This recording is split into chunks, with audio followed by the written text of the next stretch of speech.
My name is Anna, and I've always believed in the kind of love that lasts forever, the kind you read about in storybooks.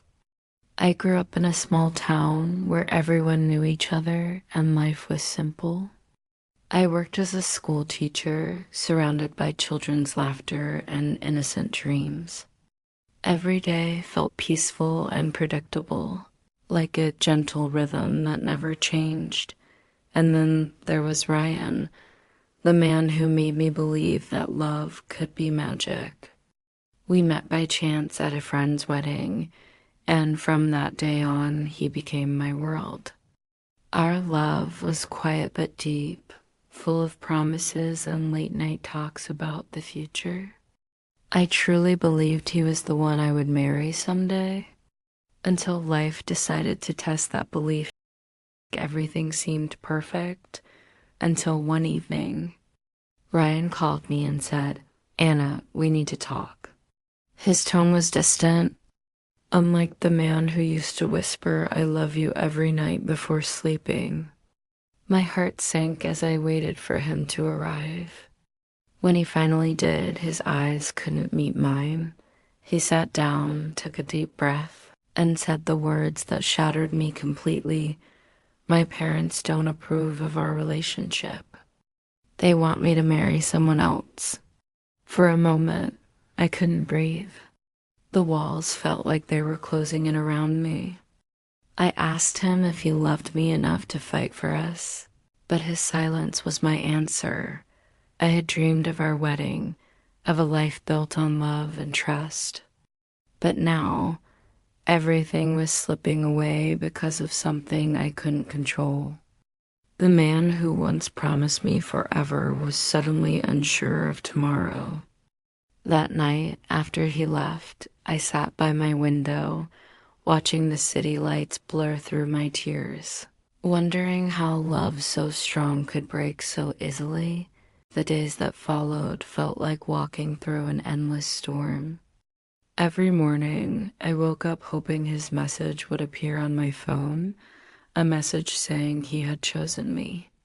But it never came out at work. I tried to smile and focus, but my thoughts kept drifting back to him.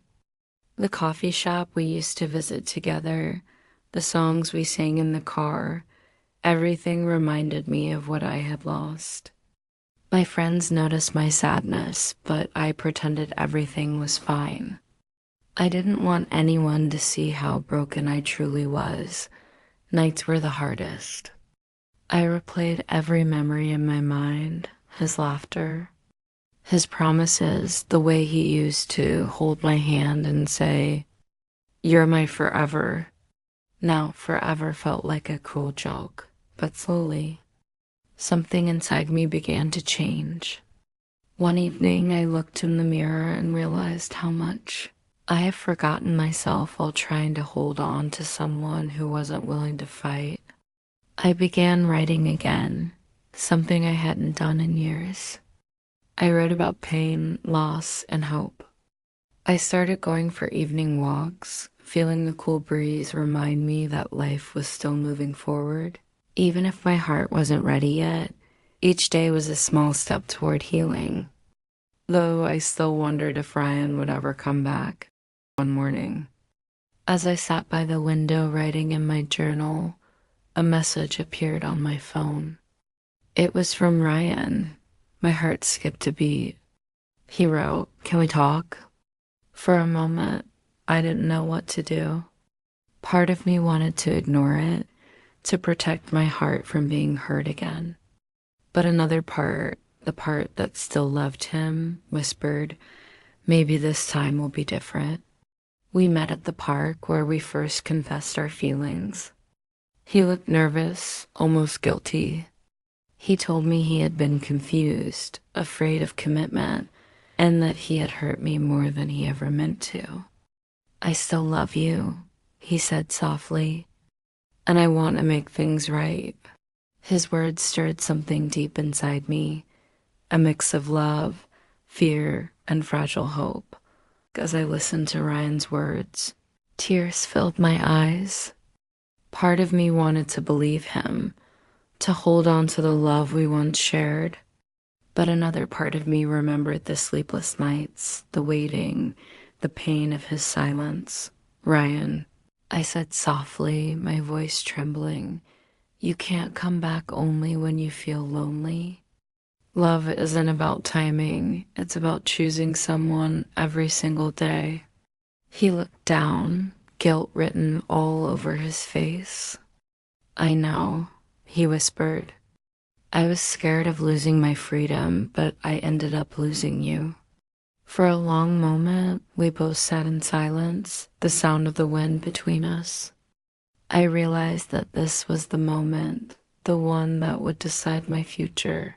I took a deep breath and said, I will always care for you, but I need to choose myself this time.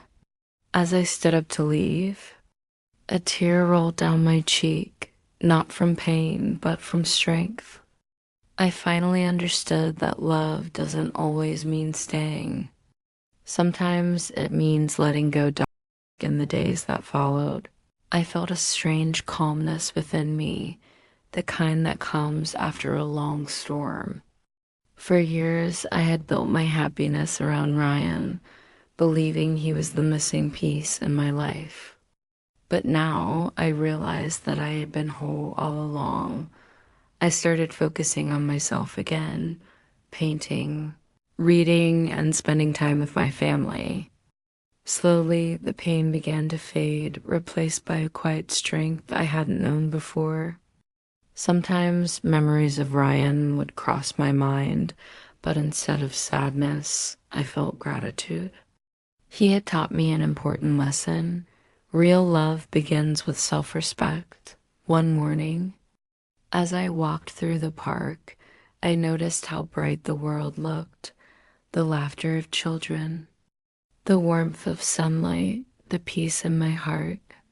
For the first time in a long while, I smiled not because of someone else, but because of myself. I had let go of the past, and in doing so, I have found freedom. Life has a way of teaching us lessons in the most unexpected ways. I learned that love is not about holding on. It's about trusting that what's meant for you will always find its way back. Sometimes letting go doesn't mean losing someone. It means finding yourself.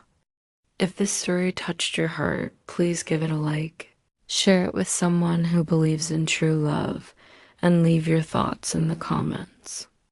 Don't forget to subscribe for more emotional English stories.